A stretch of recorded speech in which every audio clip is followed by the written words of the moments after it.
일단은 생명과학 타이탑으로 하고, 방학 동안에는 어찌됐건 처음에 개념할 때는 타이탑으로 하고요. 나중에 시험 때도 하고 이럴 때 문제가 좀 더 많이 풀고 이렇게 하겠습니다. 원래 생명과학 1, 2 나뉘어져 있었는데 교육과정 바뀌면서 생명과학으로 통합이 됐어요. 그래서 2에 있던 내용도 좀 내려오고 1에 있던 내용에다가 2에 있던 내용이 합쳐져가지고 생명과학으로 어, 생명 시스템의 구성 뭐 이런 거 할 거고, 항상성과 몸의 조절, 요게 이제 1학기 부분. 나중에 어찌됐건 생명과학은 제일 어려운 게 유전 정보 전달 이쪽 부분이고요. 요 단원이 제일 어렵고, 이제 수능은 안 보지만 수능 문제는 엄청 어렵게 나왔어요. 통합과학을 수능으로. 그래서 요 부분만 빼면은 뭐 이렇게 할만해요. 잘 읽어두시고, 책 잘 읽어두시고, 지문 같은 거 다 조금씩 외워두시면, 여기 유전 정보 전달 여기만 빼면은, 수능 문제가 아닌 이상은 그렇게 어렵게 나오진 않을 거거든요. 수능 문제는 엄청 어렵게 나오는데, 수능 문제가 아닌 이상, 시험은 어느 정도 볼 수 있는 정도 수준으로 나오니까, 충분히 다 뭐, 1등급 마저 볼 만은 하거든요. 충분히 해볼 만한 생명과학 하기. 그래서 뭐 5등급제고 그러기 때문에 웬만하면 1등급 받을 겁니다.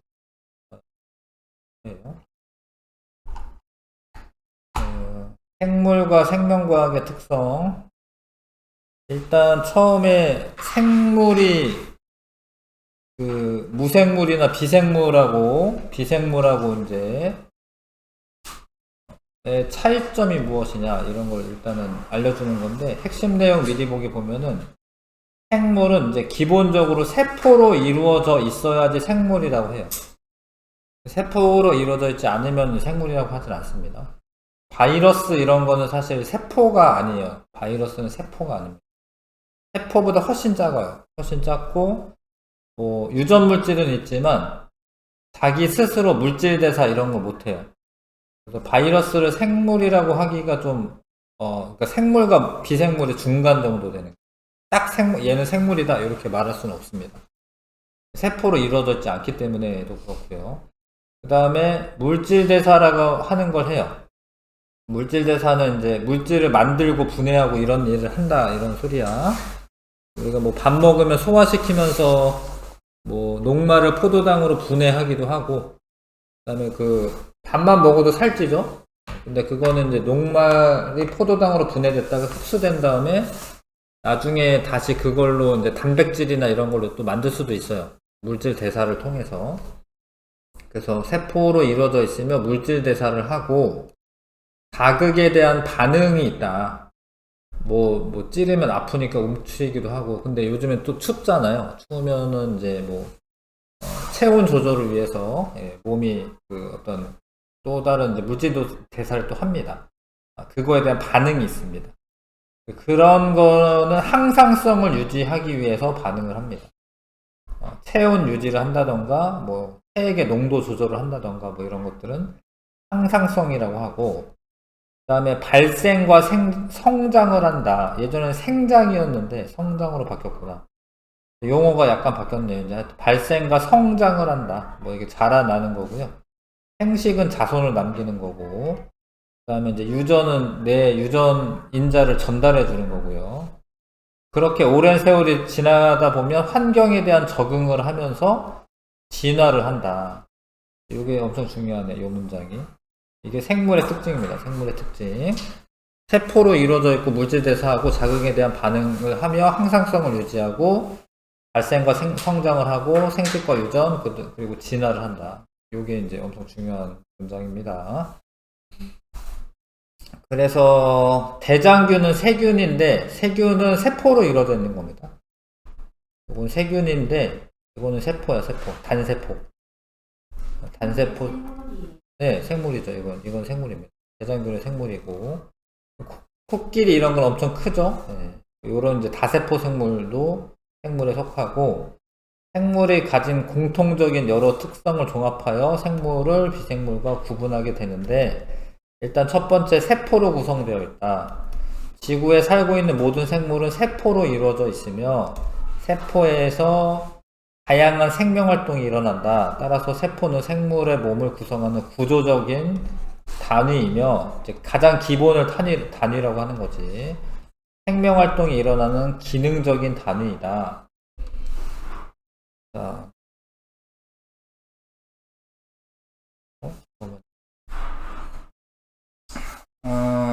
세포로 구성이 되어 있다는 거 아셔야 하고, 그 다음에 세포 하나로 되어 있는 생명체도 있습니다. 그 단세포 생물이라고 해요. 단세포 생물.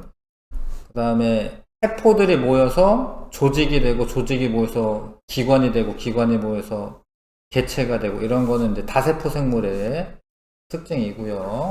그 다음에 단세포 생물은 하나의 세포 자체가 하나의 개체입니다. 하나의 세포에서 모든 생명활동이 일어난다.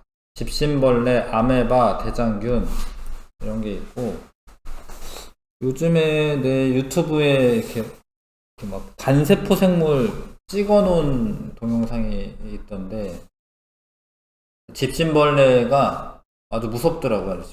집신벌레 같은데, 집신벌레가 어떤 다른 애를 만났어요.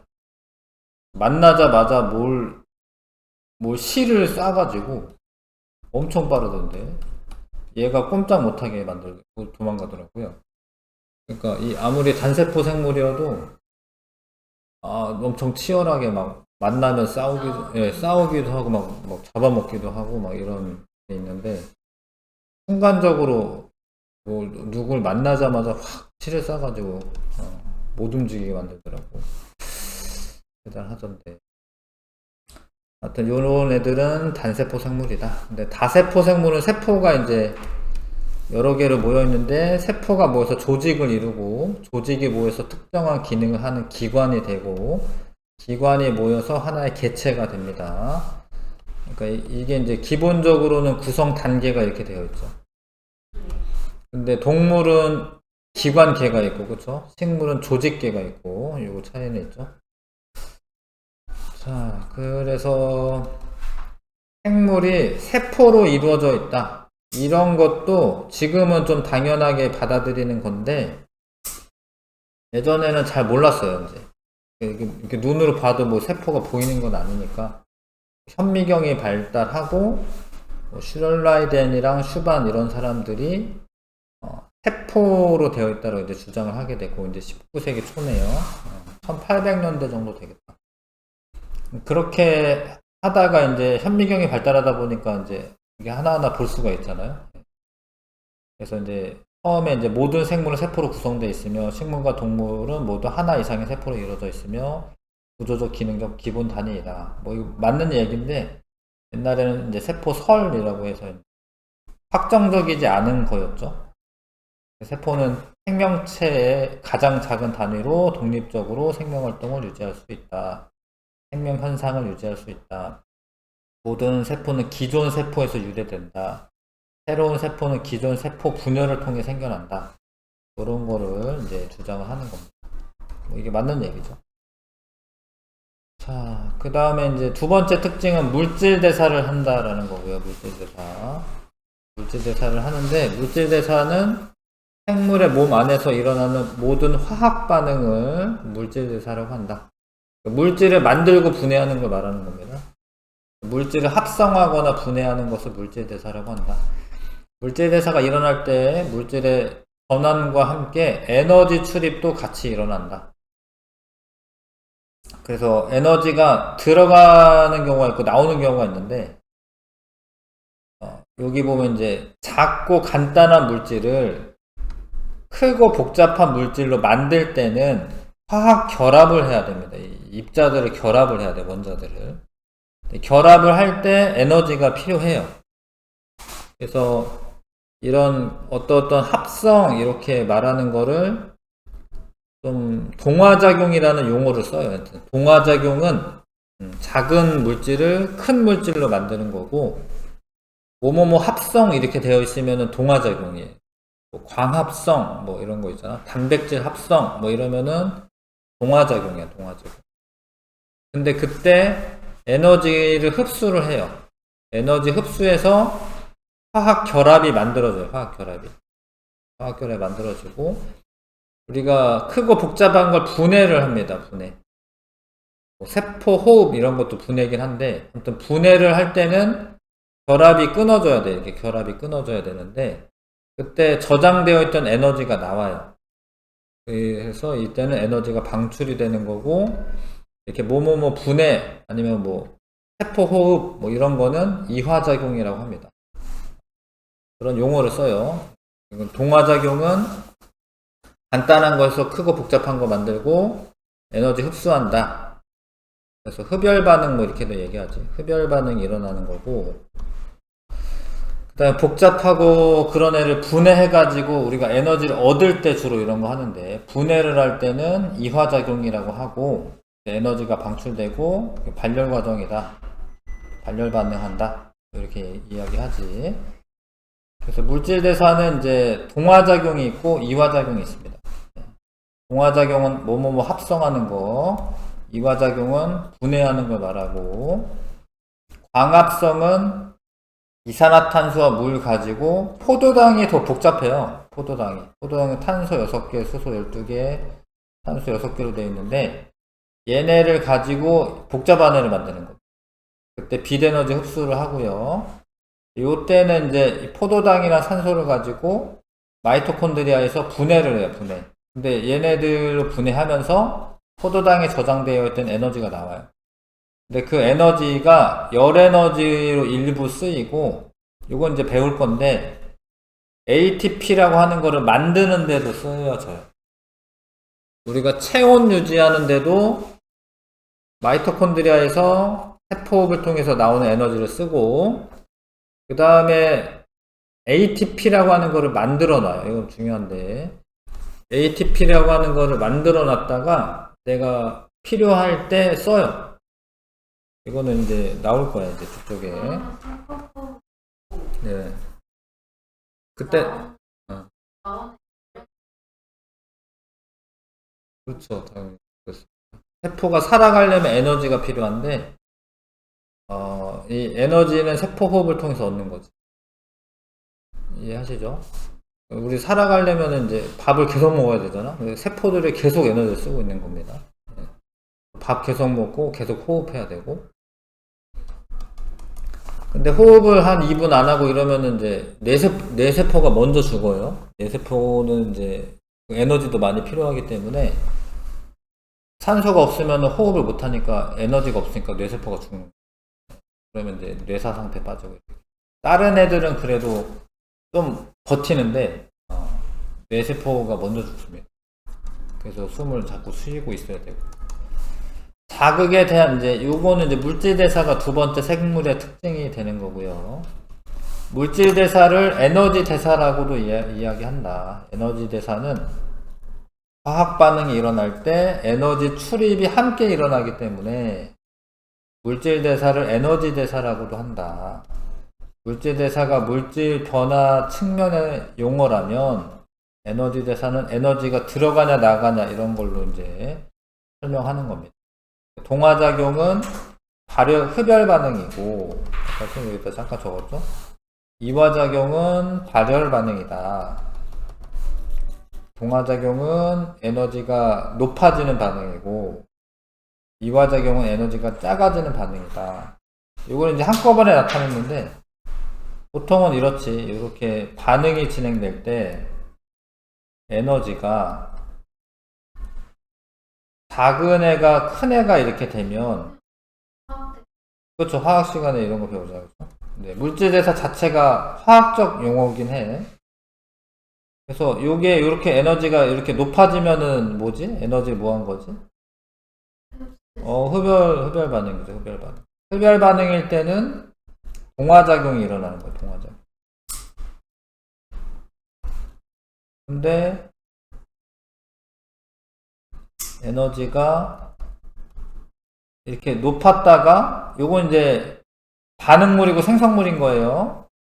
반응물보다 생성물이 더 낮으면 이렇게 낮아지겠죠? 반응이 진행됨에 따라. 그러면 이거는 이 에너지 남는 게 방출되는 거니까 발열 반응이죠. 그죠? 발열 반응이고, 이러면은 이제 이화작용이 일어나는 겁니다. 이해하시죠? 이거는 동화작용, 이게 낮아지면은 이화작용. 그 다음에 자극에 대한 반응과 항상성을 유지하려고 한다. 생물은 자극에 대한 반응이 있습니다. 뭐 빛에 대한 자극, 뭐 온도나 접촉에 의한 자극, 이런 것들에 의해서 가만히 있지가 않고 얘가 뭔가 반응이 일어난다라는 거죠. 비생물 같은 경우에는 뭐 온도가 올라가더라도 뭐 크게 반응하지는 않죠. 어쩌다가 녹을 수 있고 막 이럴 수도 있는데, 그거는 이제 상태 변화가 일어날 수는 있는데 즉각적인 반응이 일어나고 이러진 않죠. 그래서 거미 같은 경우에 흔들리는 어떤 진동이 자극으로 왔다. 그럼 재빠르게 움직여서 먹이를 꽁꽁 감싼다. 거미줄로. 미모사라고 해서 요렇게 생긴 게 있어요. 미모사. 이건 건들면은 얘가 이게 접힙니다. 식물인데 자극에 대한 반응이 있고, 어두운 곳에서 고양이 동공이 커진다. 요 빛의 양이 적으면 동공이 커져서 빛을 많이 흡수하는 거지. 요것도 자극에 대한 반응이다. 사람이 약간 의식이 없어요. 의식이 없으면은, 아니면 이제 뭔가 다쳤는데 뇌를 다친 것 같은데 중간 뇌를 다쳤다 이러면 의사들이 이렇게 눈 깐 다음에 이렇게 하잖아요. 뭐 이렇게 그 후레쉬 같은 걸로. 그럼 이제 만약에 동공이 바로 축소가 되면은 그래도 이 사람 뇌가 좀 덜 다친 거야. 근데 반응이 없어. 이게. 그러면 뇌도 다친 거라고 볼 수가 있는 거죠. 그래서 그런 자극에 대한 반응이 있어야 되고, 땀이 나는 거는 이제 체온 조절하기 위해서. 더우면 땀이 나고 땀이 식으면서 증발을 해요. 식으면서 증발한다는 거는 좀 안 맞는 이야기가, 증발을 하면서 식어. 왜냐면 증발할 때는 흡열 반응이 일어나잖아요. 그러면 이제 체온이 낮아지니까 그래서 이제 조절할 수가 있는 거죠. 그래서 땀 나는 것도 항상성 유지와 관련이 있고, 그 다음에 더울 때 땀을 흘려 체온을 조절한다. 식사 후 혈당량이 증가하면, 혈당량은 혈액의 포도당의 양을 말해. 혈액에 있는 포도당 양. 그게 증가하면은 인슐린이라고 하는 호르몬이 분비가 됩니다. 호르몬이. 분비량이 증가하여 혈당량을 정상 범위 수준으로 감소시킨다. 인슐린이 분비가 되면은 뭐 나중에 요 단원이 또 따로 있어요. 항상성 유지에 관한. 인슐린이 분비가 되면은 포도당을 글리코젠으로 바꾸죠. 간에서. 그래서 요게 되면 혈당량이 낮아지는 거고, 그 다음에 체세포에서 포도당 흡수하게 합니다. 포도당 흡수시켜요. 뭐 그런 거를 조절하는 게 이제 인슐린의 역할입니다. 물을 많이 마시면 오줌의 양이 늘어난다. 이런 거는 이제 체내 삼투압을 조절한다. 이런 얘기를 하는데, 삼투압은 체액의 농도랑 관련이 있어요. 농도. 그러니까 물이 너무 많이 먹으면 농도가 옅어지거든요. 그러면은 그런 거 삼투압이 낮아진다라고 표현해요. 나중에 이것도 또 따로 단원이 있습니다.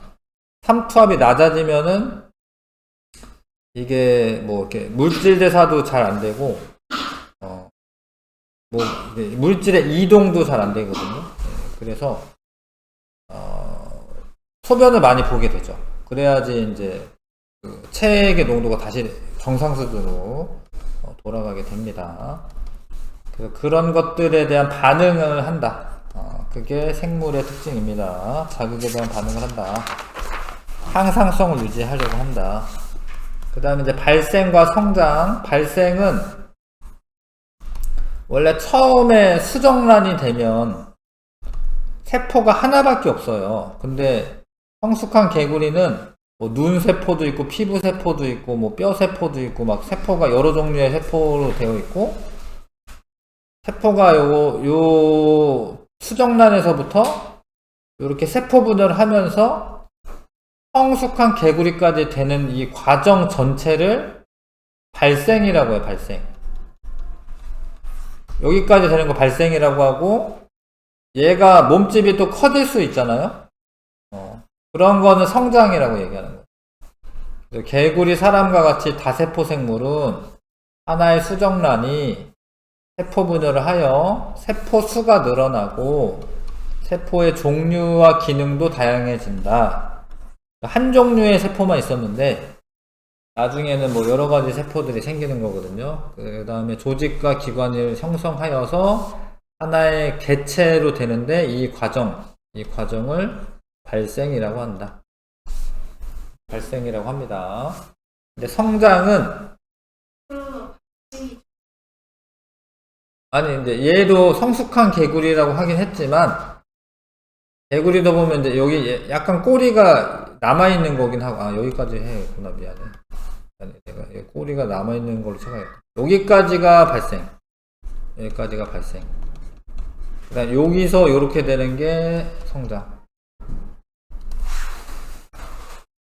꼬리가 안 남아있군요. 어린 개구리. 그래서 몸집이 커지고 무게 증가하고 이런 거는 성장이라고 합니다. 이런 건 성장이라고 하고, 발생은 이제 사람 같은 경우에는 이제 뭐 팔다리, 뭐 눈 이런 거 뱃속에서 발생이 일어나는 거고요. 그래서 태어나고 나서는 이제 성장인 거지. 어떤 성장이 되는 겁니다. 비생물과 비교했을 때 대나무의 숲에서 죽순이 자라나요. 죽순이 이렇게.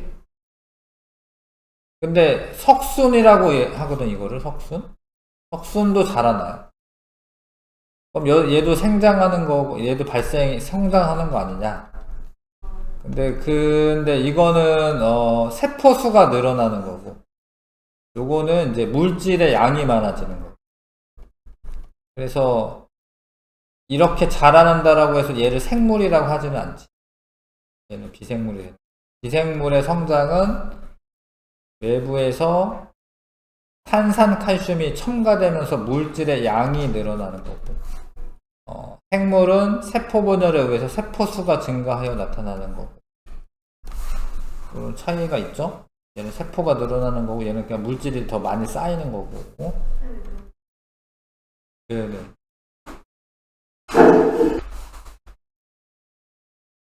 그런 것도 이제 생물의 특징이 되고요. 그 다음에 생식과 유전을 한다. 생식은 모든 생물이 수명을 다하면 죽지만 자신과 닮은 개체를 만들어 세대를 이어간다. 이와 같이 생물이 자신과 닮은 개체를 만드는 것을 생식이라고 한다. 아메바와 같은 단세포 생물은 대부분 생식 세포를 만들지 않고 하나의 개체가 단독으로 세포 분열을 하면은 그게 생식이 끝나는 거야, 그게. 그러니까 체세포 분열을 하면은 그게 하나의 개체가 또 다른 개체가 만들어지고 생식이 끝나는 거예요. 그래서 요거는 이제 얘는 체세포 분열하면 됩니다.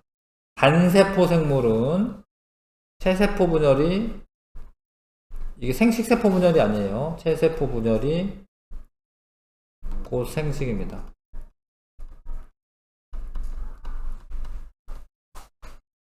그 다음에 무성생식의 한 방법이다. 무성생식의 한 방법이죠. 유성생식은 암수가 따로 있어야 되고요. 무성생식은 이렇게 세포 분열하는 거나 아니면 영양생식이라고 해서 식물 같은 경우에 이게 잘 자라나는 이파리 같은 거 하나 이렇게 잘라가지고 심잖아?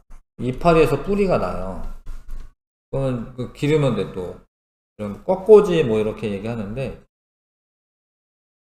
포기 나누기 뭐 이런 것도 있고. 아무튼 이러면은 얘 유전자랑 똑같아요. 이런 건 이제 무성생식이 되는 거고.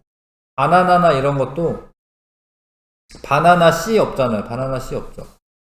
바나나 씨 없는데도 이제 바나나 많이 기르는 게, 바나나 이렇게 있으면 그냥 이파리 잘라다가 옆에다 심어. 그럼 또 자라. 그러면은 똑같은 바나나를 얻는 거예요. 근데 사실 일부러 그렇게 해요. 왜 그러냐면 이제 씨 없는 바나나이기도 하고 그거를 캐번디시 바나나라고 하거든요. 그래서 그 바나나가 제일 뭐 맛있고 이러니까 그냥 똑같은 애를 얻으려고 그냥 무성생식을 하는 거예요. 그래서 무성생식에는 분열법, 이런 거 분열법이죠. 분열법, 출하법은 얘랑 얘랑 거의 똑같은데, 그러니까 크기도 똑같잖아요. 근데 얘는 여기가 똑 떨어져서 나와. 그래서 이 모체가 좀 더 커요. 그런 거는 좀 차이가 있어요. 아니, 자라고 나서 띄어내니까. 계속 작아지는 게 아니라 얘가 또 자라니까. 그래서 출하법, 이걸 출하법이라고 한다, 출하법.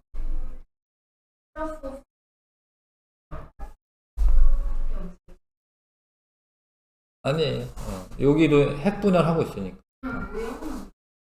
응?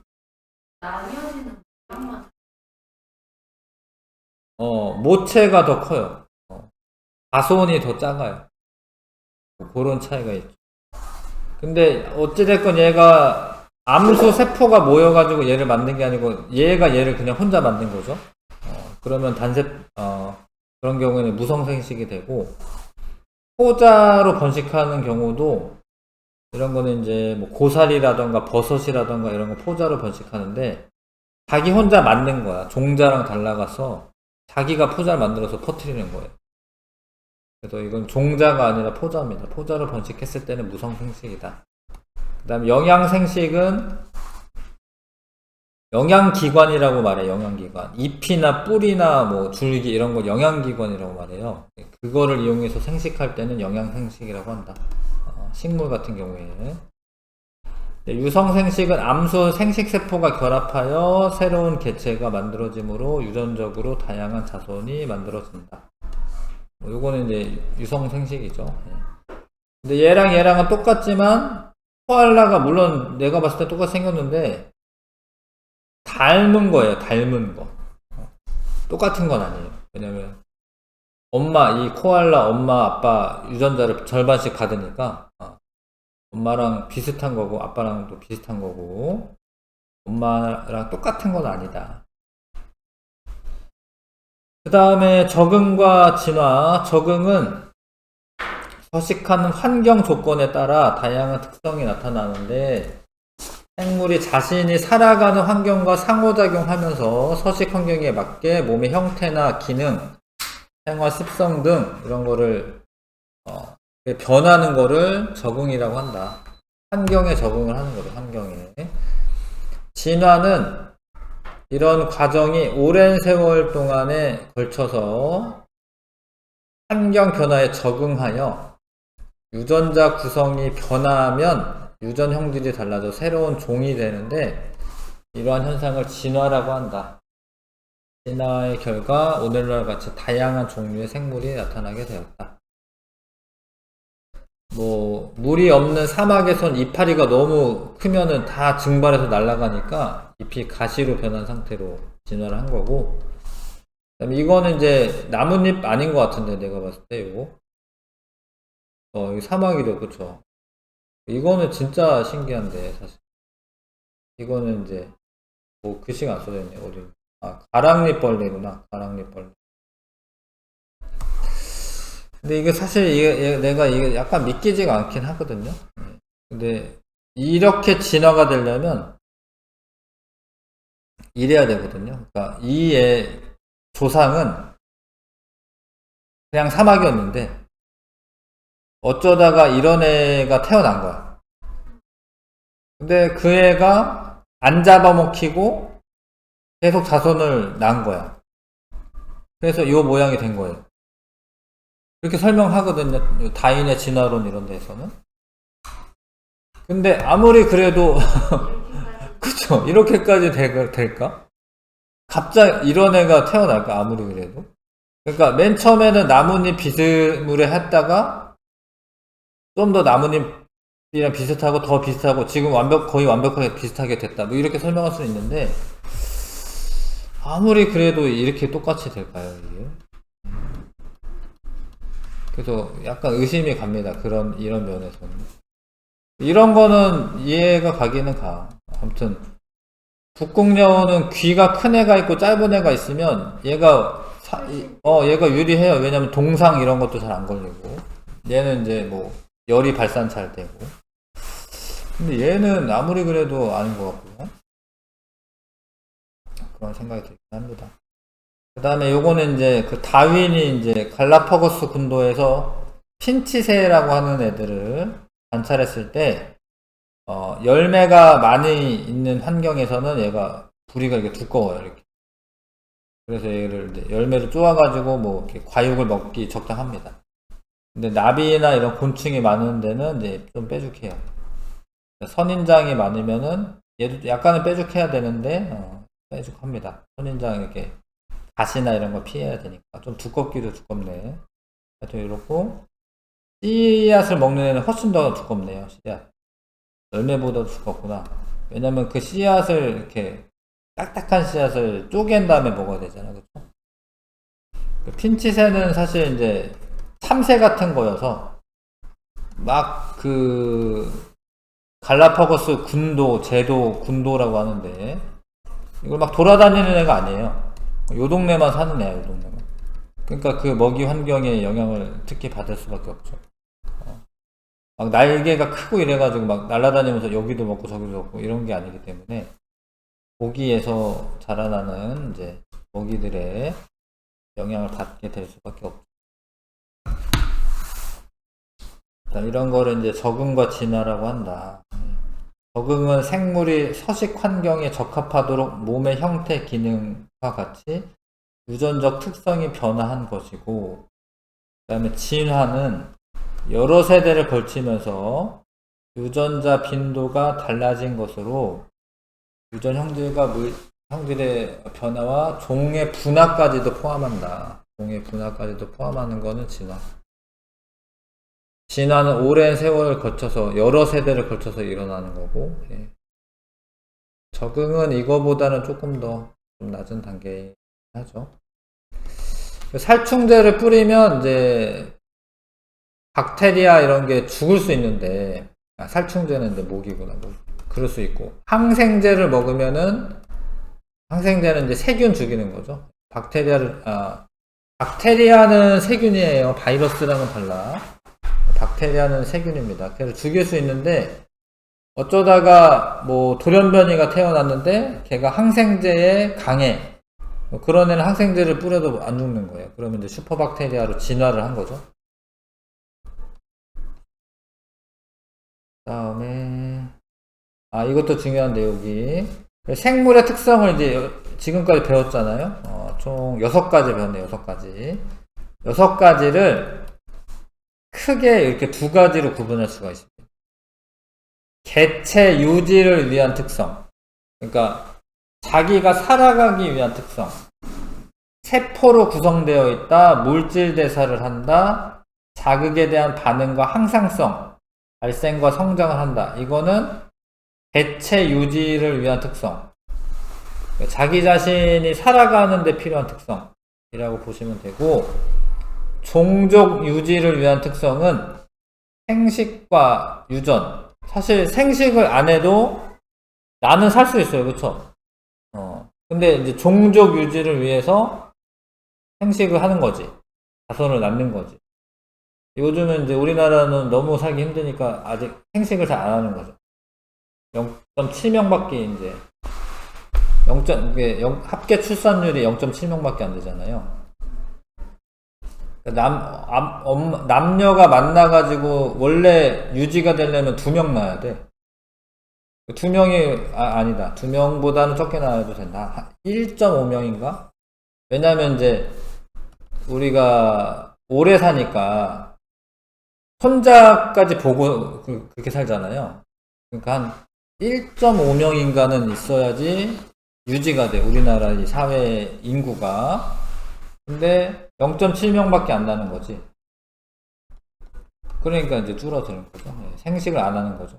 종족 유지를 위한 그런 특성이 좀 사라지는 거죠. 우리나라는 좀 그렇죠. 그 다음에 적응과 진화 이런 거는 종족 유지를 위한 특성입니다.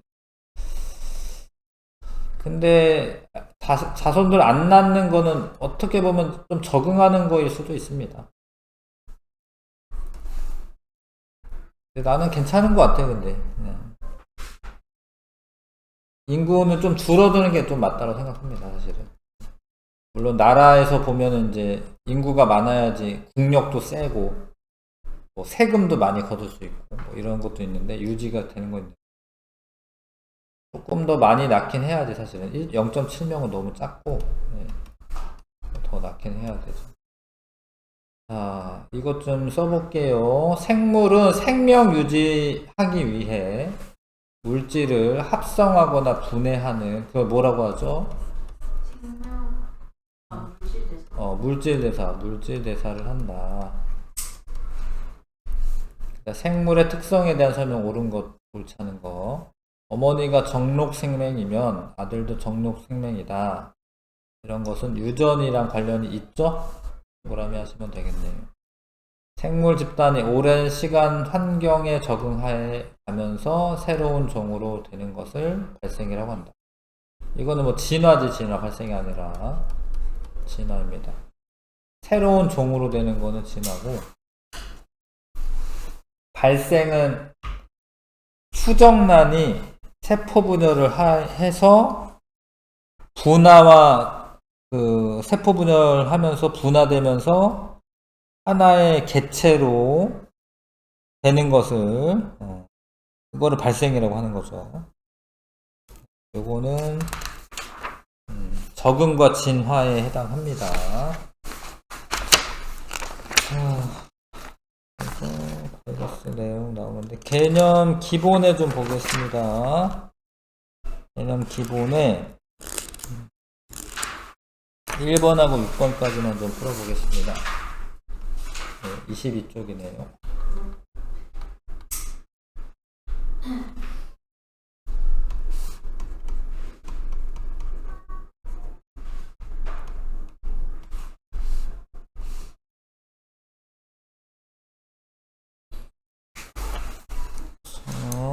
휴머노이드 뭔지 아시죠? 네.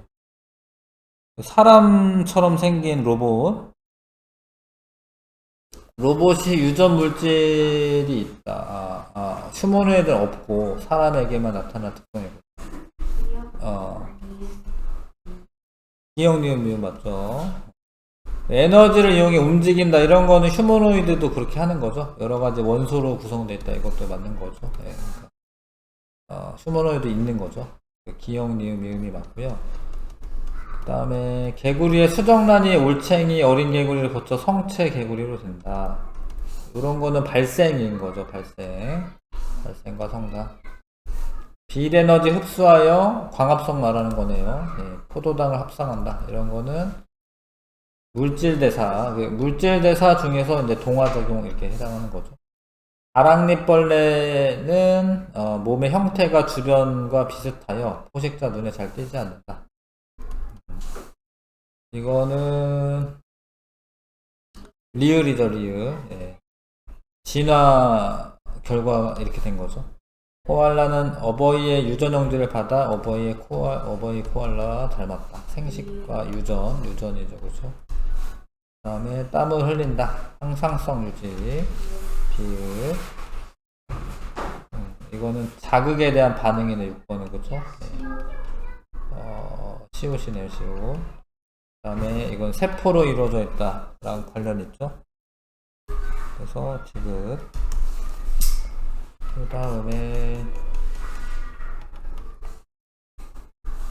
이 기억은 세포를 의미하고 세포.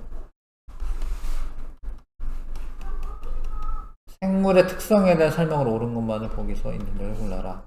발생과 성장을 통해 동족을 유지하려는 특성이 있다. 이거는 종족 유지 아니고요. 개체 유지. 그렇죠. 개체 자기 자신 유지하기 위한 특성이고, 생물은 물질 대사를 통해 생명 활동에 필요한 물질과 에너지를 얻는다. 맞죠? 생물은 자극에 대한 반응하여 항상 외부 변화에 따라 체내 상태를 변화시키는 게 아니라, 비슷한 것 같지만 이제 변화시키는 게 아니라 체내 상태를 유지를 하는 거예요.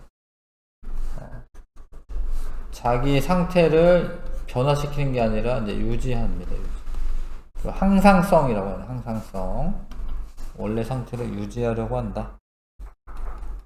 5번에 가와 나는 생명활동에서 화학반응을 무엇이라고 하냐? 물질대사라고 한다.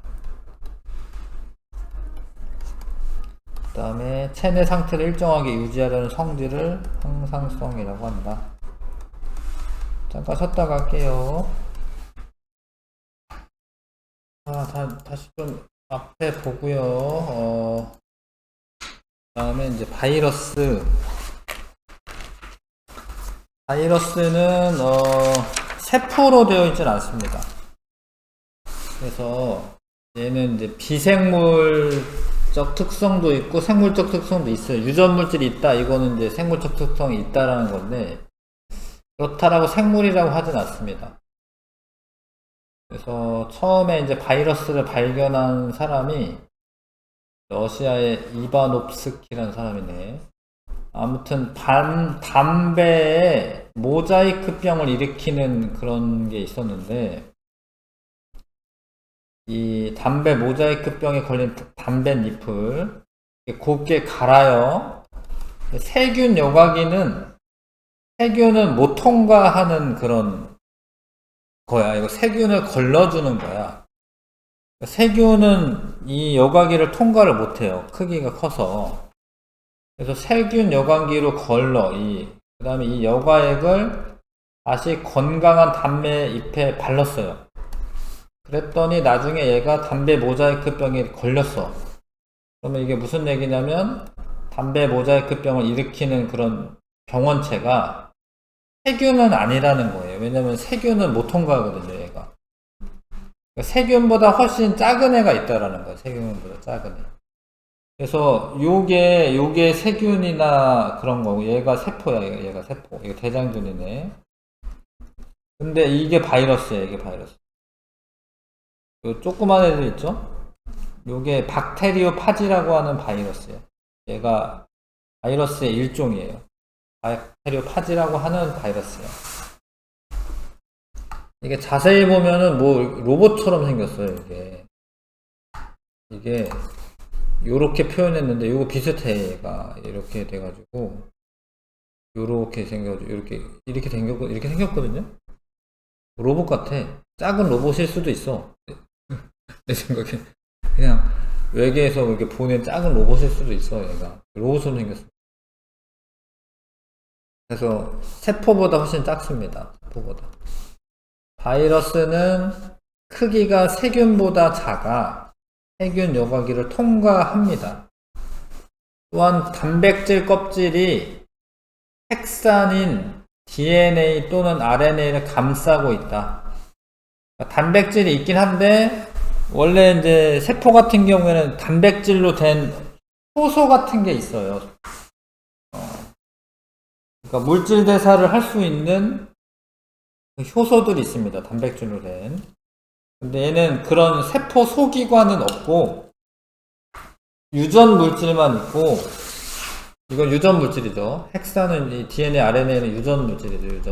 유전 물질은 있고 단백질은 껍질이야, 껍질. 그런 형태를 가지고 있습니다. 그래서 얘는 세포가 아니에요. 세포 구조를 갖추고 있지 않으며 생명체 밖에서는 단백질 입자로 존재하여 스스로 물질 대사를 할 수가 없다.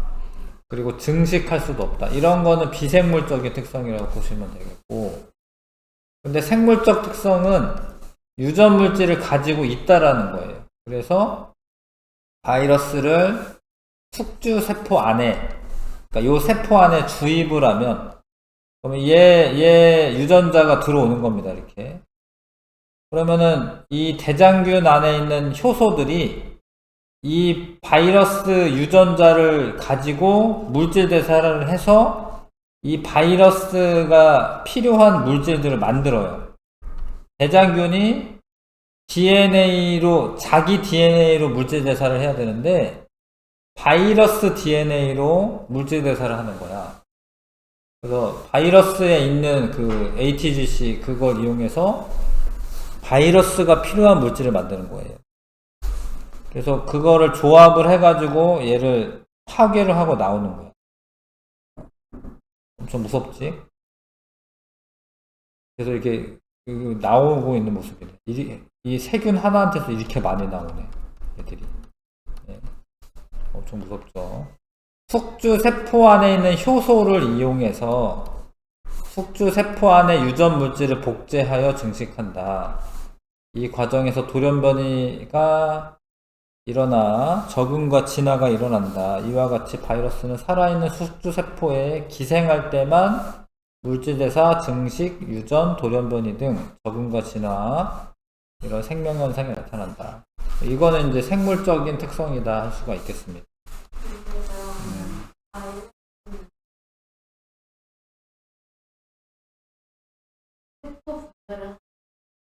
틀린 거죠. 네. 세포 자체도 아니기 때문에. 네. 네. 네. 네. 네. 물질 대사 할 때 항상 효소가 필요해요. 물질 대사를 할 때. 물질 대사를 할 때 지네가 알아서 되려면 사실 온도가 되게 높아야 되는데 온도가 낮은 상태에서도 이게 물질 대사가 일어나거든요. 효소의 도움을 받는 거. 그래서 바이러스는 유전 물질로 어떤 종류의 핵산을 가지고 있느냐에 따라서 DNA 바이러스, RNA 바이러스로 구분이 되는데 사람은 유전 물질이 DNA가 있는 거야, DNA가.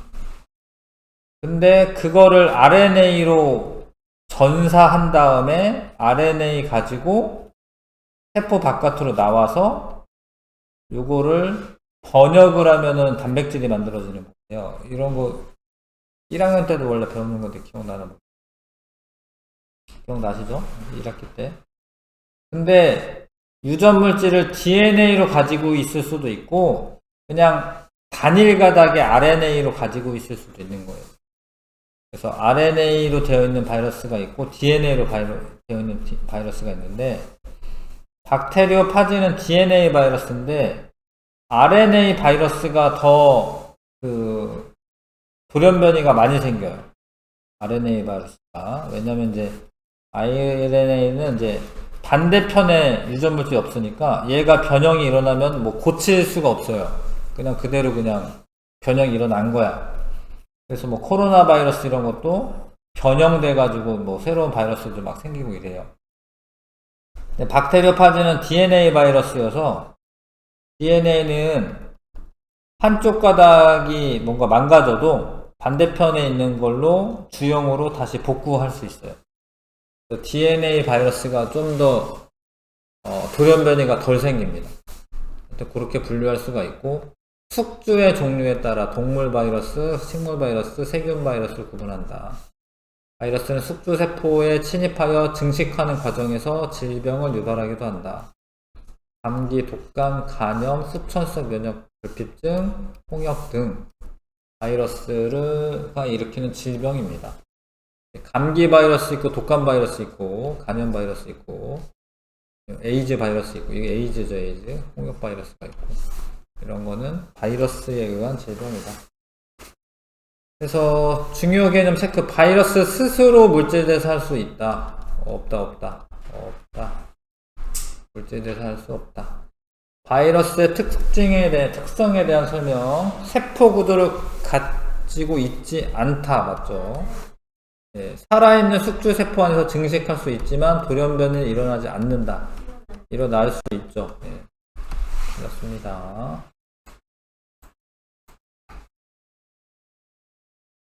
박테리오 파지는 이거 진짜 이렇게 생겼습니다. 그 다음에 생명과학의 특성. 생명과학은 옛날 책은 있잖아요. 옛날엔 생물 이렇게 봐요. 생물.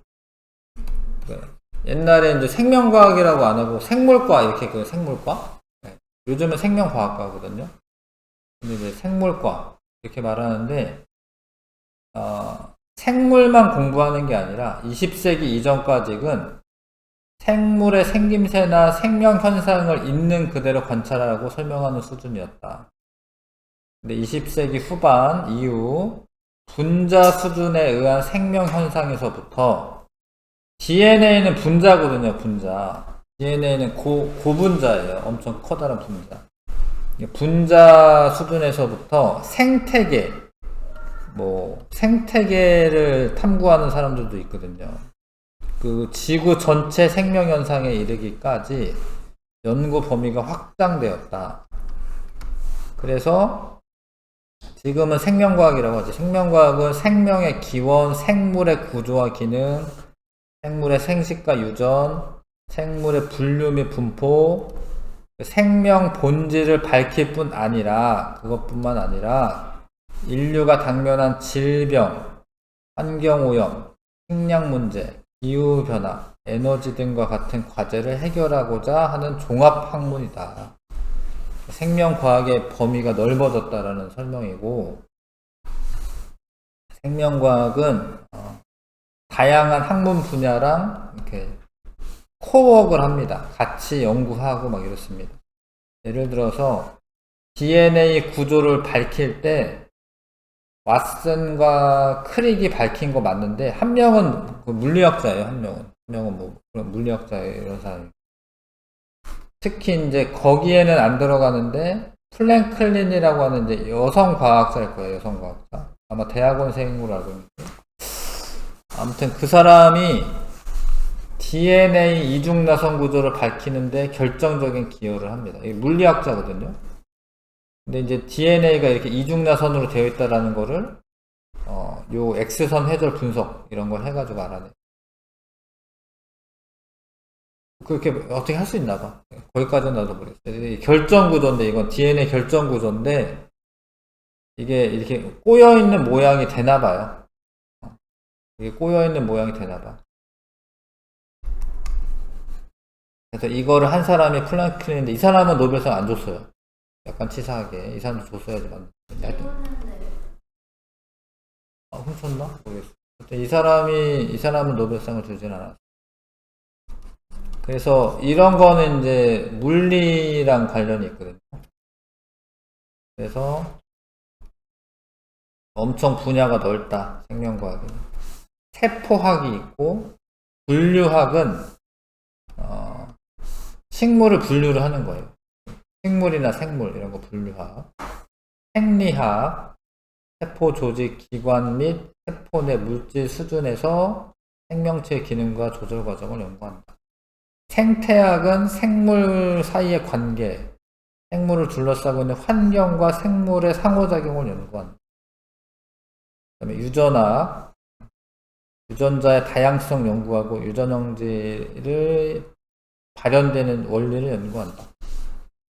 그 다음에 발생학, 생식 세포에서부터 이제 일어나는 발생 과정을 연구한다.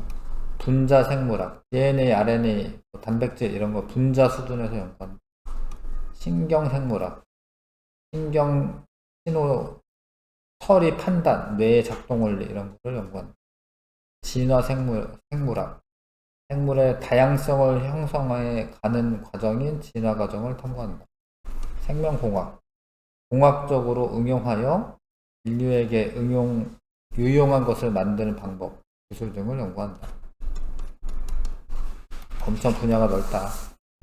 그래서 세포에서 일어나는 생명현상을 전자현미경이 개발되고 나서 엄청 발달합니다. 그래서 이제 물리학이랑 관련이 있다라는 거고, 물질의 구조와 기능을 연구하는 화학, 물리학, 화학이 생명과학과 잘 결합해서 세포에서 일어나는 그런 일들을 더 자세하게 알아낼 수가 있죠.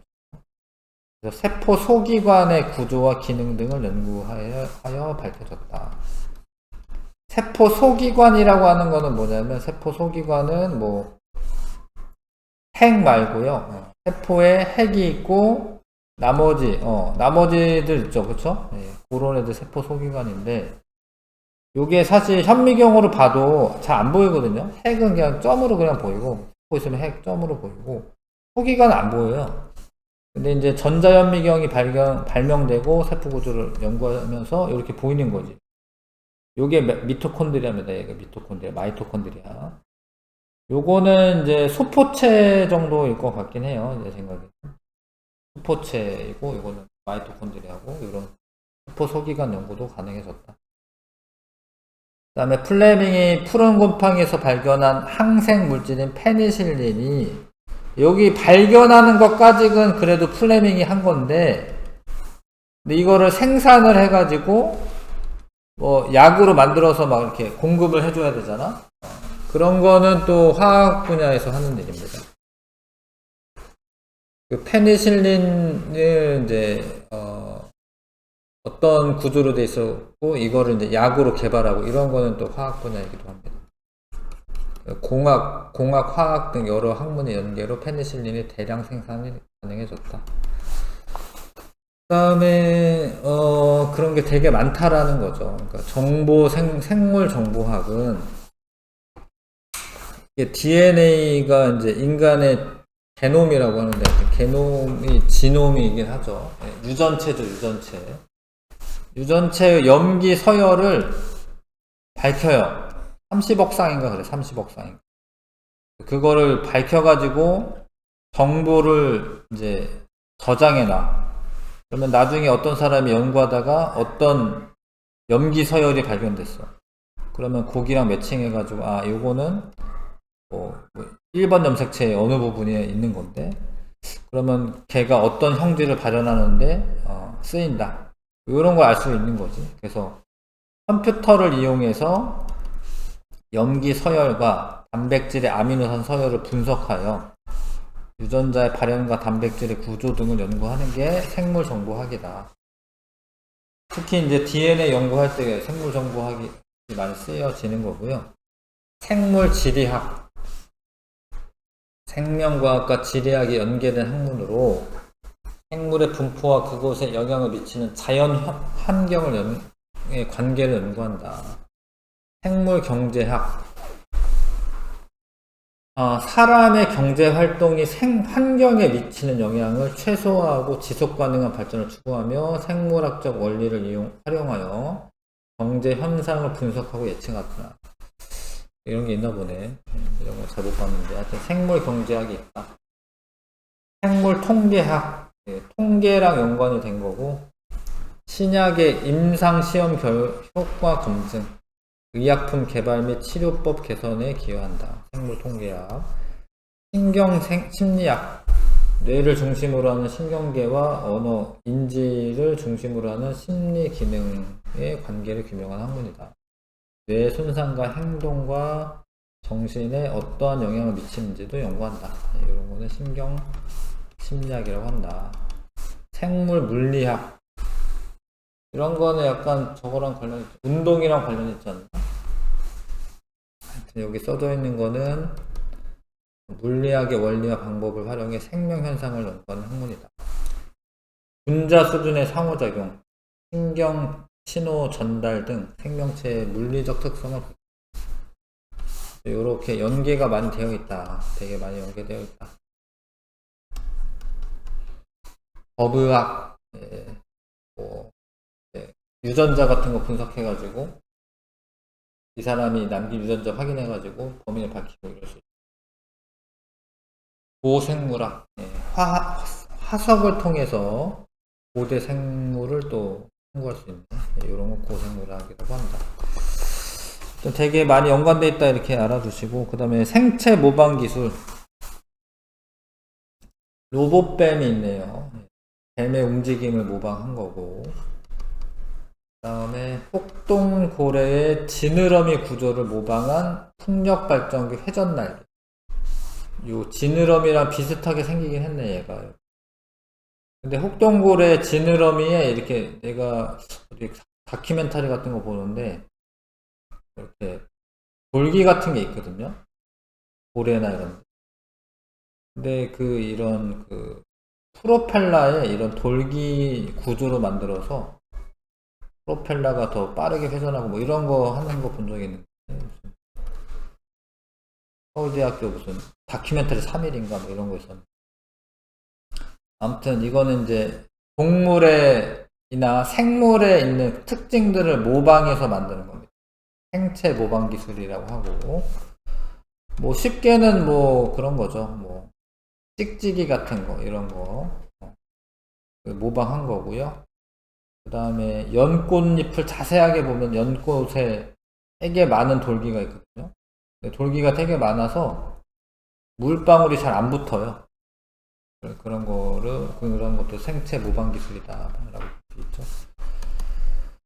그 다음에 DNA 분석 관련 기술, 중합 효소의 연소 반응, DNA를 원하는 부분을 복제, 증폭하는 기술로 PCR 기술. 지극히 미량의 DNA 용액에서 연구자가 원하는 DNA 단편만을 선택적으로 증폭시킬 수 있다. 그러니까 이거 PCR 검사라고 마지막에 좀 배웠죠, 우리? 통합과학에서 마지막 쪽에. 그리고 유전자 증폭해가지고 검사하는 거, PCR 검사. 배운 적이. 그래서 유전자를 증폭을 해가지고 여러 가지 뭐 전자생물학, 의료, 범죄 수사, 생물 분류 등에 쓰인다. 4세대 염기 순서 분석하는 기계 같은데 이거는. 유전체 염기 서열을 고속 분석 방법으로 많은 수의 DNA 조작을 동시에 처리할 수가 있어서 세포 분석, 세포 배양, 질병의 차단, 진단 등 이런 데 많이 사용되고 있습니다. 요거는 이제 뭐 사려니까 외우시긴 하셔야 되고. 중요 개념 체크. 생명과학은 생물의 특성과 다양한 생명 현상을 연구하는 학문입니다. 생명 현상 적어보시고. 생물의 특성과 다양한 생명 현상을 연구하는 학문이다. 생명과학의 특성에 대한 설명으로 옳은 거 옳지 않은 거. 생명과학의 연구 결과는 인류의 생존과 복지에 응용되죠. 생명과학은 다른 학문 분야에 영향을 받지 않는다 아니죠. 네. 다른 학문 분야랑 많이 연관이 되어 있습니다. 그 다음에 생명 시스템의 구성 단계.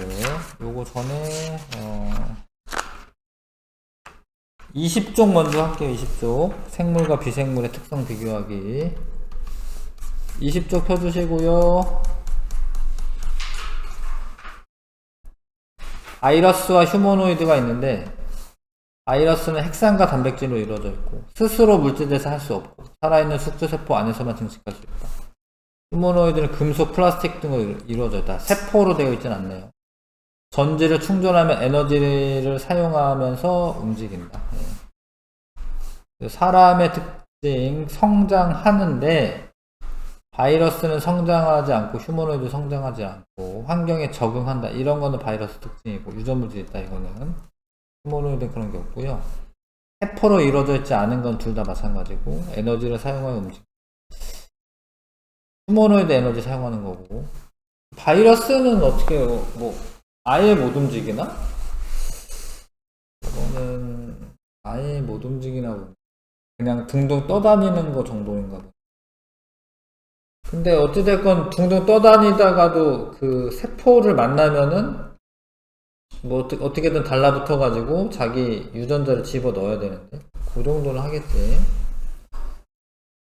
자, 그래서 하여튼 사람이랑 바이러스나 휴머노이드와의 차이점은 세포로 이루어져 있지 않다라는 거. 물질 대사라는 말 자체가 생명체 내에서 일어나는 화학 반응이거든요. 휴머노이드는 화학 반응은 좀 해요. 왜냐면 이제 그 전지가 충전되거나 방전되거나 이래야 되니까.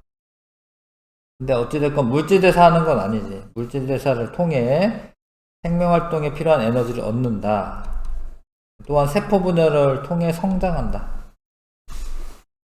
그래서 요런 것들을 봤을 때 얘네들은 생명체라고 보기 어렵다. 바이러스와 휴머노이드 생명체는 아니다. 1번, 2번 풀어봐 주시고, 옳지 않은 거, 사람과 바이러스는 스스로 물질 대사를 할 수 있다. 네. 바이러스가 못하죠. 사람과 휴머노이드 에너지를 사용해 움직인다. 움직이기는 하고, 유전물질, 휴머노이드가 유전물질이 없죠? 유전물질이 있는가? 아니요. 휴머노이드. 세포로 이루어져 있는가? 얘가 사람, 바이러스. 구분을 해두셔야 하고, 그 다음에, 뭐 이런 거는 이제, 최근에 이제 노벨상 탄 그런 기술인데, 이게 단백질을 이용해가지고, 유전자를 자르고 붙이고 이런 걸 해야 되거든요. 이거를 그냥 가위로 자르는 게 아니야. 이게 내가 자르고 싶다고 자르는 게 아니라, 자르는 효소가 필요한 거예요. 요 부분을 특히 자르는 효소 이런 거를 집어넣어가지고 자르는 거예요. 그래서 크리스퍼 유전자 가위를 개발한 과학자. 이 사람은 이제 2020년에 노벨 화학상을 수상하였다. 이런 단백질들을 밝히면 유전공학이 훨씬 더 쉬워지는 거지. 그러니까 유전자를 이제 조작을 할 수가 있어지. 요 부분은 떼고 요걸 붙인다. 이런 게 돼. 그렇다라고 해서 이게 쉽지는 않겠지만, 태아 시기에 발현되는 정상 헤모글로빈 유전자를 남모양 적혈구 빈혈증 유전자에게 발현하게 하여 유전병인 남모양 적혈구 빈혈증을 치료하였으며, 암세포에서 면역세포의 공격을 받아 피하려고 발현되는 유전자의 기능을 없애 암 치료를 하였다. 여기까지는 그래도 하긴 했나보다. 여기까지 넘어가겠습니다. 7번부터 아직도 생명 시스템 구성 단계는 아직 안 했기 때문에 10번까지만 해보시면 되겠네요. 7번부터 10번까지 해보겠습니다.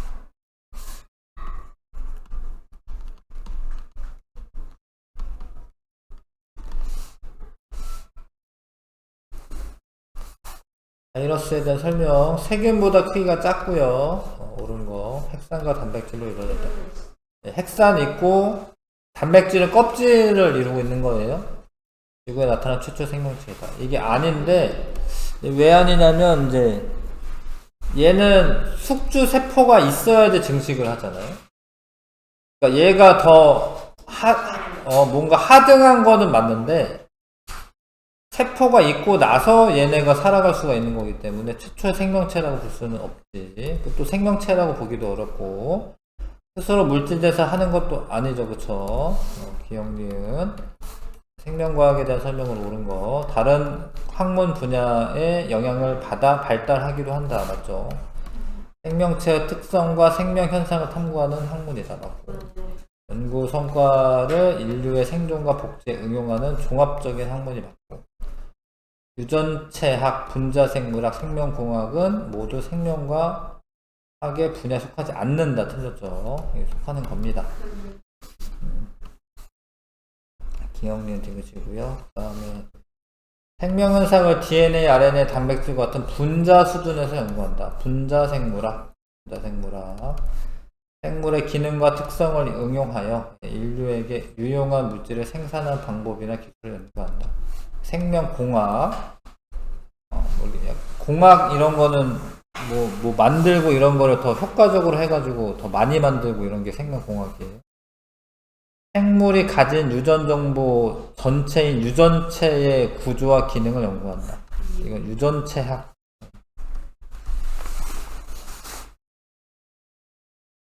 그 다음에 생명과학의 성과에 대한 설명으로 옳은 것.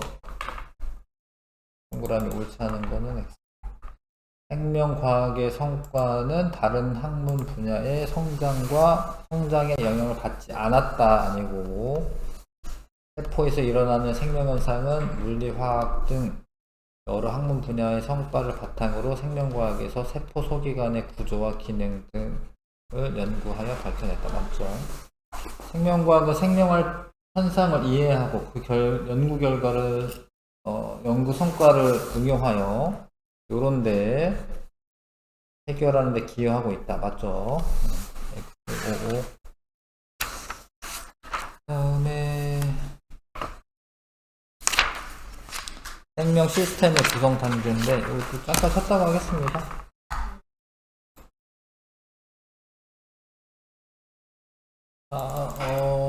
여기 생명 시스템의 구성 단계에 여기 봐주시고요.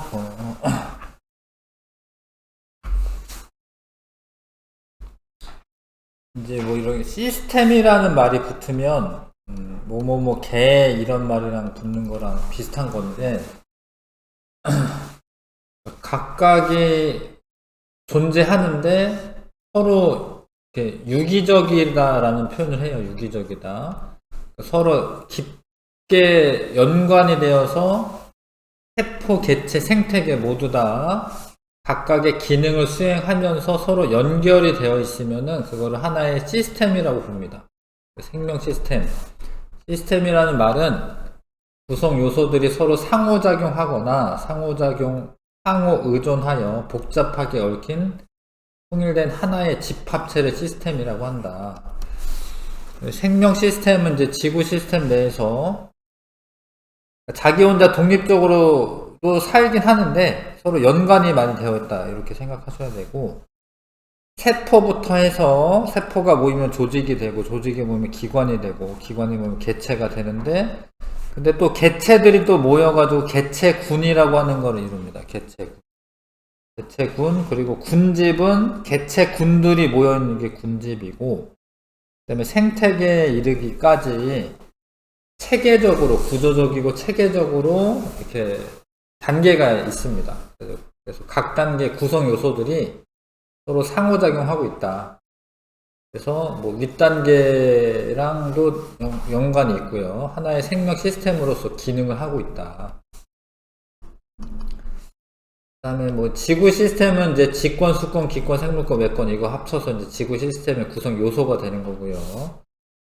세포는 이제 구조적인 단위이면서 기능적인 단위이기도 하고, 세포는 독립적인 생명활동을 합니다. 세포 하나하나가 자기네들이 살아가기 위해서 여러가지 세포 소기관을 만들고, 그래서 핵도 있고 마이토콘드리아도 있고 라이보솜도 있고, 이런 건 이제 단백질 합성하는 거죠. 라이보솜은 단백질 합성하는 거고요. 생명과 통합과학 시간에 배운 적 있는데, 이거는 이제 단백질을 합성하는 기관이고요.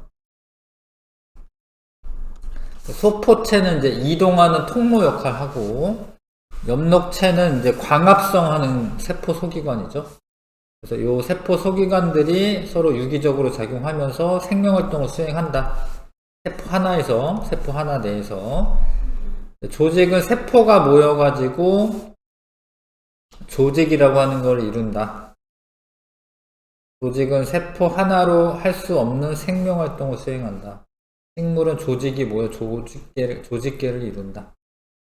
그래서 이제 뭐 표피조직계는 이제 표피세포랑 공변세포 이런 거 모여서 표피조직계가 되고, 반다발 조직계, 뭐 물관과 체관 이런 게 모여서 반다발 조직계가 되는데, 물관과 체관은 조직이라고 보시면 되고, 그 다음에 기본 조직계는 이제 뭐 유조직 이렇게 말하는데, 아무튼 안쪽에 그 잎이나 이런데 울타리 조직이랑 해면 조직 이런 게 있어요. 근데 그게 합쳐가지고 기본 조직계 이렇게 얘기합니다.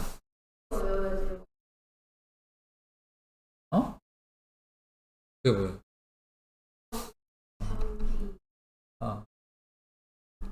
뭐 신경계 뭐 이런 거 말하는 거예요? 하여튼 뭐 여기 나온 거만 이제 이해 돕기 위해서 얘기해 주는 거야. 요런 게 조직계, 이런 게 관다발 조직계는 뭐 물관과 체관이 모여 있는 거다. 이렇게 얘기해 주는 거고. 그 다음에 기관은 여러 조직이 모여가지고 하나 고유한 형태를 이룹니다. 고유한 형태가 있고 기능을 합니다. 네, 그런 거를 기관이라고 한다. 근데 동물 같은 경우 기관계가 또 따로 있고, 그쵸? 이렇게 보시면 되고요. 조직계는 이제 여기가 지금 울타리 조직이고 해면 조직인데 뭐 합쳐가지고는 기본 조직계 이렇게 되는 겁니다. 이해하시겠죠? 네. 식물에서의 기관은 잎이나 아니면 뭐 줄기나 뿌리 이런 게 기관이에요. 꽃 이런 게 기관입니다. 네. 뭐 열매 이런 게 기관이야. 식물에서는. 그 다음에 개체는 이제 독립된 구조와 기능을 가지고 생활하는 하나의 생명체를 개체라고 한다. 하나의 생명체를 개체라고 합니다.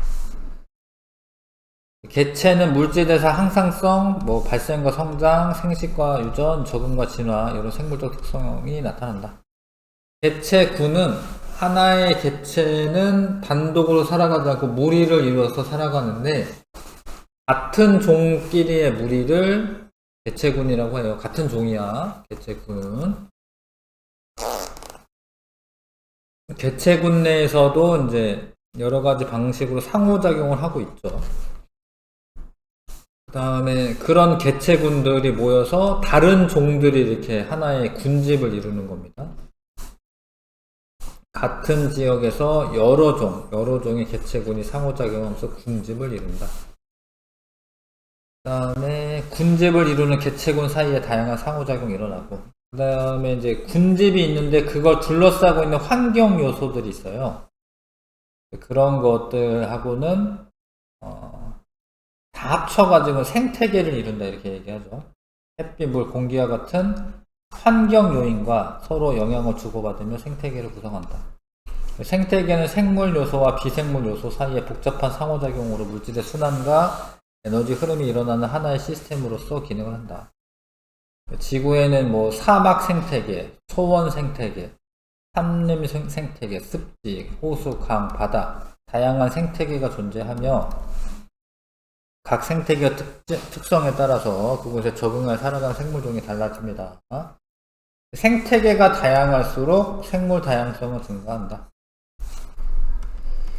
자, 생명 시스템의 구성 단계에서 생명체를 구성하는 구조적 단위이며 생명 활동이 일어나는 기능적 단위를 세포가 되겠죠, 세포. 개체와 생태계는 모두 하나의 생명 시스템으로서 기능을 하고 있다. 하여튼 그 시스템을 이루고 있는 거지. 개체 내에서도 시스템을 이루고 있고, 생태계도 시스템을 이루고 있는 거고. 그쵸? 예. 생명 시스템이죠. 생명체들이 서로 존재하면서 서로 영향을 미치면서 이렇게 하나의 통합적인 시스템을 이루고 있는 거지. 개체군과 군집에서 모두 다양한 상호작용이 일어난다. 맞죠? 그러니까 같은 개체군 내에서도 뭐 텃세 뭐 이런 것도 있고요. 예, 상호작용이 있고요. 뭐 리더제 뭐 이런 것도 이제 배웠잖아요. 개체군 내에서 상호작용. 예, 군집에서도 다양한 상호작용이 일어나는 거 맞죠? 동그라미 표 하시면 되고요. 옆에 개체군에서의 상호작용은 텃세, 순위제, 리더제, 가족생활, 사회생활 요런 게 상호작용이고, 종내 경쟁을 줄이기 위한 상호작용이고, 군집 내에서의 상호작용은 종간 경쟁, 분서, 이것도 따로 사는 거죠. 따로따로. 호식과 피식 관계, 기생, 공생과 같은 다양한 상호작용이 일어난다. 이거는 군집 내에서의 상호작용을 의미한다. 넘겨서 다 얘기했네요. 아까 전에 다 얘기했고요. 11, 12번만 일단 풀어보시면 되겠네요. 23쪽에 11, 12번.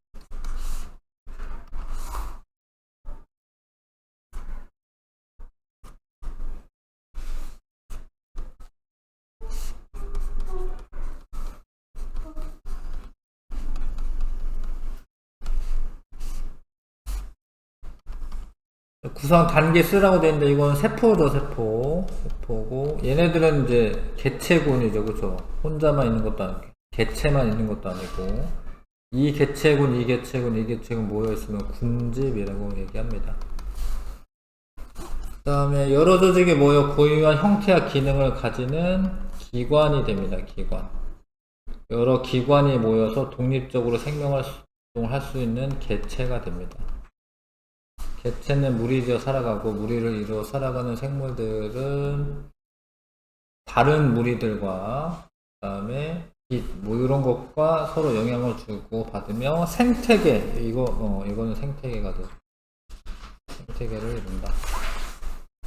근데 얘네들은 다 하나의 생명 시스템으로 기능을 하고 있다. 그러니까 기관도 그렇고 뭐 하나하나의 다 생명 시스템으로서의 기능을 하고 있습니다.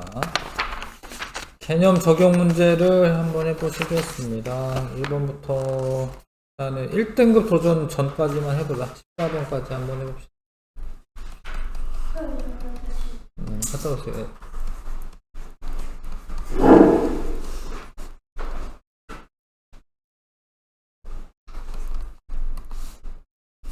네, 알겠습니다. 뜨거운 물체 손에 닿으면 반사적으로 손을 뗀다. 이거는 이제 자극에 대한 반응이죠. 그 다음에 그러긴 한데 아무튼 다른 건데 사람은 세포로 이루어져 있다 맞죠? 휴머노이드 물질 대사를 하는 게 아닙니다. 물질 대사라는 말 자체가 생명체 내에서 화학 반응이야. 그 다음 기억과 가장 관련 깊은 생물의 특성은 자극에 대한 반응이다. 맞네. 그 기억 대극 한번 하시면 되고요. 그 다음에 특성의 유무를 나타낸 것이다. 유전물질 갖는다. 이게 바이러스네요. 여기 휴머노이드네. 이거는 X죠? 세포 구조로 안 되어 있죠? 이거 X죠? 그래서 A가 휴머노이드가 아니고 기억과 니은 모두 X고 스스로 물질 대사를 하여 얻는다는 가에 해당한다. 뭐 되겠네요. 하여튼 XX니까 둘 다 그죠? 한번. 그 다음에 집신벌레와 바이러스. 집신벌레는 단세포 생물이긴 한데 그래도 세포 구조인 거예요. 세포 구조. 그래서 분열법으로 번식한다는 이거는 집신벌레만 갖는 거고 A가 집신벌레가 되어 있고 나갔네요. 스스로 물질 대사한다는 기억이 돼야 되고요. 니은은 공통적인 상황인데 아니고 단백질을 갖는다는 둘 다 단백질이 있습니다. 니은이네요. 그러면 1번 기억. 그 다음에 석순과 죽순이 자라나는 건데 석순이 만들어지는 과정에서 물질대사, 이걸 물질대사라고 하지 않습니다. 석순과 죽순이 자라나는 것은 모두 생물의 특성인 성장에 해당한다. 근데 이것도 성장이라고 하지는 않아요. 이거는 성장이라고 하지는 않습니다. 그 다음에 광합성을 통해 양분 합성한다는 기억이 갖는 특성이다. 기억은 대나무니까 맞네요. 2번. 그 다음에 5번에 공중에 정지한 상태로 뿔을 빨아먹기 적합한 날개를 가졌다. 이건 진화에 관한 거죠. 그러니까 생명활동에 필요한 에너지를 얻는다. 이거는 이제 물질 대사를 말하는 거죠. 4번. 그 다음에 수컷은 이제 번식을 하는데 유전이네. 유전 그쵸? 기억의 털 색깔을 물려받았다. 유전이고 유전이랑 관련 있는 거 3번이네. 그쵸? 이거 어머니의 유전자가 아들에게 전달되는 겁니다. 3번이 답이고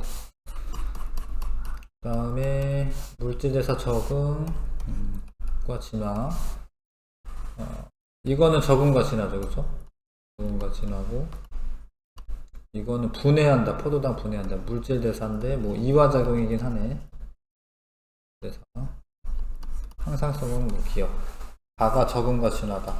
물질대사에 효소가 이용이 돼요. 이거는 이제 1학년 과정에서도 배운 거고 혈액 속에 포도당 농도가 증가하면 인슐린 분비가 촉진된다. 이거 맞는 얘기입니다. 인슐린이 혈당량을 낮추는 역할을 하기 때문에 항상성 유지를 하는 거예요. 혈당량을 유지하기 위해서 인슐린이 농도가 증가를 하는 겁니다. 다 5번 하셔야 하고요. 그 다음에 곤충 X에 대한 자료이다. R을 나왔다. 생식이네, 생식. R에 이제 유전 물질 갖고 있겠지. 이건 맞고요. 애벌레는 청록색 빛을 나타내며 니은은 물질 대사를 통해 얻는다. 청록색 빛을 나타내는 게 물질 대사를 통해 얻느냐 이거잖아, 그쵸? 위에도 읽어볼게요. 예. 그러니까 청록색인 어떤 색소 같은 게 있어야 되거든요. 네, 하여튼 빛에 유인된 먹이가 덫에 걸리면 애벌레는 움직임을 감지해 실을 끌어올린다. 그쵸? 네. 이거 아니죠? 근데 청록색 빛이 물질 대사를 통해 얻어야 하죠. 그러니까 내가 녹색 무슨 색소 같은 게 있어야 되잖아. 그거를 녹색이 나는 그 물질을 내가 만들어야 되잖아요. 그러니까 물질 대사를 통해 얻는 게 맞지. 한번 고르시면 되고요.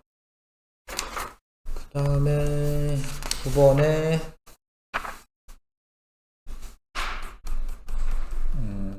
바이러스가 증식하는 과정이다. A는 세포, 얘가 바이러스거든요. 얘가 세포고, 세포로 이루어져 있는 거 아니고, A와 B 모두 핵산을 갖는다. 맞습니다. 돌연변이가 일어날 수 있다는 A, B가 갖는 모두 특성이다. 맞죠? 대장균도 뭐 돌연변이 일어날 수 있고요.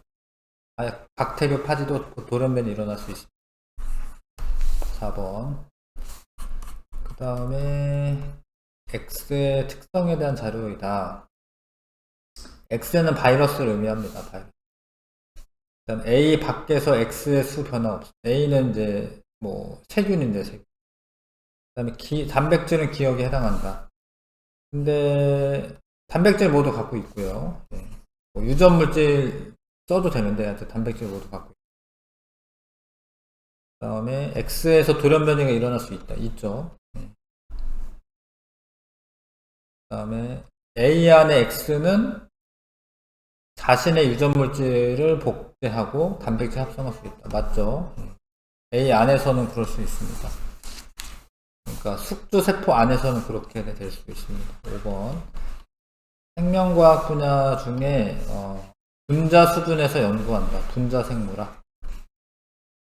세포에서 일어나는 현상, 세포학. 그 다음에 유용한 물질 이런 것들을 뭐 이렇게 생산한다, 개발한다 이런 거는 생명공학. 분자 생물학 맞고, 기억은 다른 학문 분야 연계 없이 생명과학에서 독자적으로 밝혀냈다. 아니죠. 그러니까 전자현미경 이런 거 개발해야 됩니다. 생체 모방 기술을 개발하는 것은 C의 연구 내용에 해당한다. 생명공학에서 생체 모방 기술 연구하는 거 맞아요. 이거 3번. 12번에 발표한 내용이 옳은 학생만 있는 대로 고르는 것은 분자는 연구 대상에 해당하지 아니죠. 분자 생물학 이거 맞고,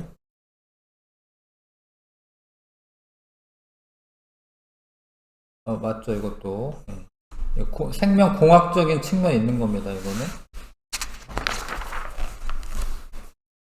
유전자 증폭 과정인데요. 그 다음에 요거는 이제 요거는 조직인 거고, 이거 해면 여기 부분이 여기 같아요. 지금 그죠? 이거 해면 조직이고, 하여튼 조직이야, 조직. 근데 요거는 조직, 이 조직 모여 있는 거기 때문에 이건 조직계고요. 이거는 개체고, 요거는 이제 기관이고. 그래서 A는 동물 구성 단계에는 없다. 조직계는 없습니다. 없다니까 맞구나. 그다음 B와 C는 각각의 생명 시스템으로 생명 활동한다. 맞아요. 얘 자체도 생명 활동하는 거고요. D는 기관이다. 맞네. 다 5번 하시면 되겠네요. 그 다음에 개체군, 군집. 많은 코끼리들이 지나친 경쟁을 줄이기 위한 상호작용이 있죠. 뭐 리더제 있습니다. 코끼리 사이에서는. 다음에 나에서 생물의 특성 중 적응과 진화가 나타난다. 뭐 나타나죠? 나타나지 않다가 없네. 나에서 생물의 특성 중 적응과 진화가 나타난다. 나타난다고 하면 안 되나? 근데 진화는 집단의 변화를 뜻하긴 하거든요. 진화라는 말 자체가. 이거는 가라고 해야겠다. 가로 이거는. 적응과 진화는 이제 개체군에서 일어나는 거고, 가에서 먹이 사슬을 따라 물질과 에너지가 이동한다. 뭐 맞는 이야기고요. 한번 답으로 하시고,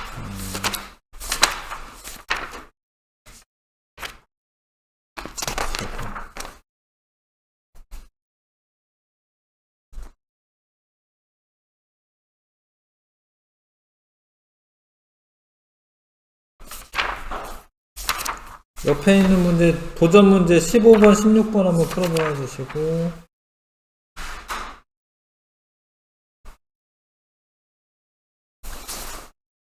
그래서 그거는 잠깐 13쪽에 잠깐 볼게요. 13쪽에 보시면,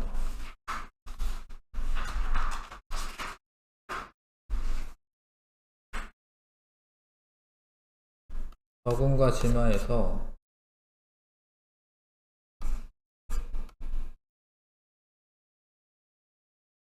여기 진화 보시면 생물 집단은 오랜 세월에 걸쳐서 환경 변화에 적응하면서 유전자 구성이 변한다. 그러니까 이 개체군이라고 보셔야겠죠, 그렇죠? 그러니까 자기 혼자 뭐 변화되는 건 아니고 생물 집단이 변화되는 거기 때문에 개체군에서의 변화다라고.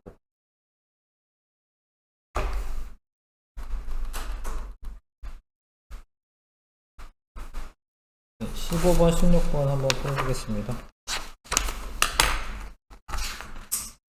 이런 15번 같은 경우에는 이제 뭐 수능형 문제일 수 있는데, 뭐 지금 우리 수능 보는 건 아니지만 뭐 이렇게 문제 학교에서 낼 수도 있긴 하지. A에서 C에서 특징을 기억에서 디귿은 특징입니다. 특징. 조직계가 있다, 다세포 생물이다, 환경에 적응하여 생활한다.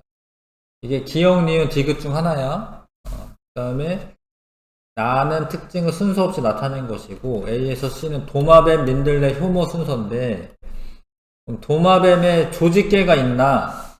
없죠?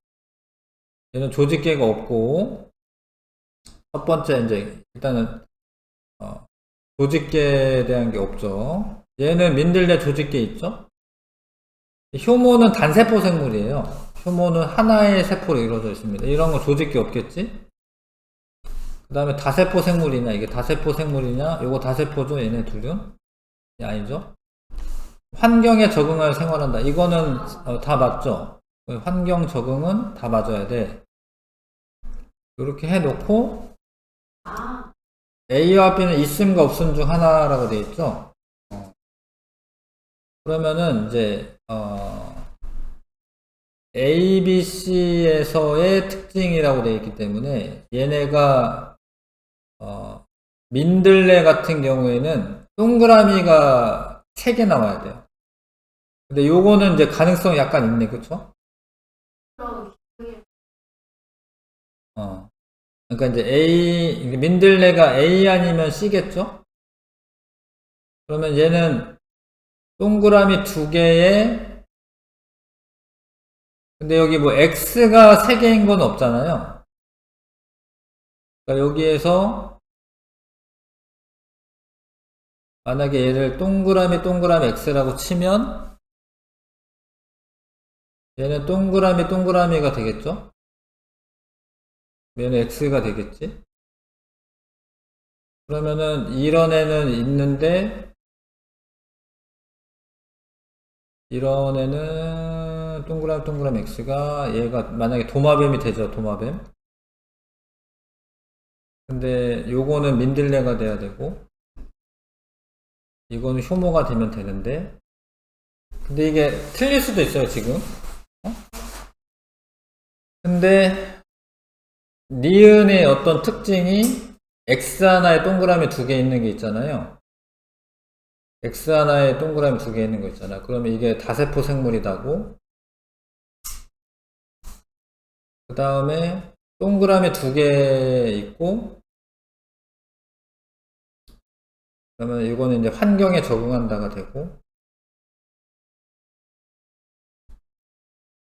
그 다음에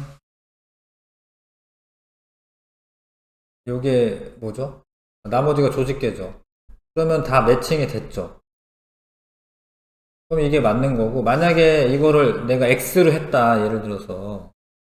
그러면은 뭔가 모순이 생길 거야. 그래서 모순이 생기면 그건 아니니까 이제 다시 하는 겁니다. 추론하는 겁니다. 그래서 A가 있음이 아니라 없음이고, 기억은 다세포 생물이다 아니고 환경이고, 이해하시겠죠? 그러니까 이렇게 미리 해본 다음에 하는 거예요. 이렇게 해놓고 만약 동그라미라고 치고 하는 거야. 예. 그 다음에 출합법으로 이거는 효모지 효모. 출합법 효모야. 근데 A가 효모니까 맞는 거죠? 효모는 출합법으로 번식합니다. 그 다음에 16번 했나요? 5번이 맞아요. 5번이 맞는데 생명 시스템의 구성 단계에 대한 설명이다. 이런 거는 생태계죠. 생태계. 개체들로 이루어진 집단, 같은 종, 개체군. 요거는 각각의, 아니네. 가나다는 각각을, 이거는 뭐 맞는 얘기네, 이거 맞는 이야기죠. 가나다는 각각의 구성하는 요소들이 상호작용한다, 맞죠? 네. 그러면은 얘가 개체군이니까 뭐 다가 군집이겠죠? 그래서 가에는 생산자, 소비자, 분해자가 있고 기억을 이루는 기본 단위의 세포이다. 기억이 개체. 피식과 포식은 군집에서 일어나는 상호작용 맞죠? 잡아먹고 먹히는 거는 군집에서 일어나는 상호작용이다 맞고.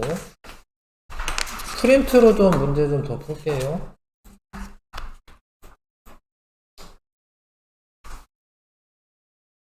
아직은